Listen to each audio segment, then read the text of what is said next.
Hey, I'm Matthew Moscoviak from CNET, and we're going to take a look at the Yamaha RX-V473. This is a 5.1 AV receiver with built-in AirPlay and is currently selling for $350.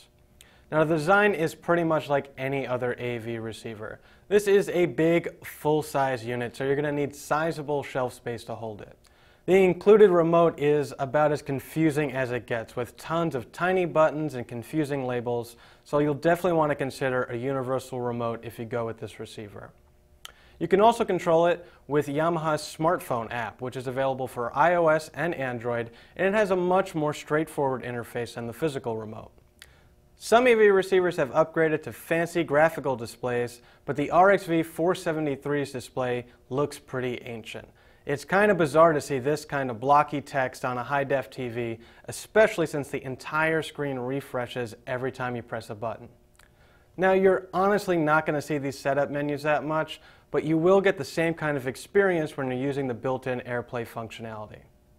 Around back is the connectivity, and there are only 4 HDMI inputs, which is pretty skimpy when most receivers at this price point include 5 or even 6.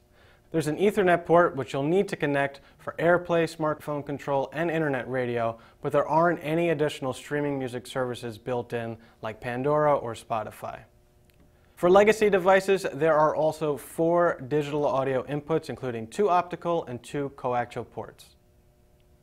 Sound quality on the Yamaha is good, although it's not quite at the level of some of our other favorite receivers. We had resident audiophile Steve Guttenberg listen to the Yamaha, and while he generally liked the sound, he liked Yamaha's step-up model and our reference Denon AVR 1912 a little more. But this is a much less expensive receiver, so that's not completely unexpected.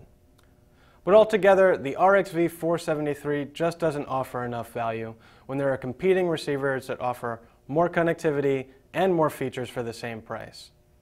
The Yamaha RX-V473 isn't a bad receiver, but you can find a better deal elsewhere. I'm Matthew Moscoviak, and this is the Yamaha RX-V473.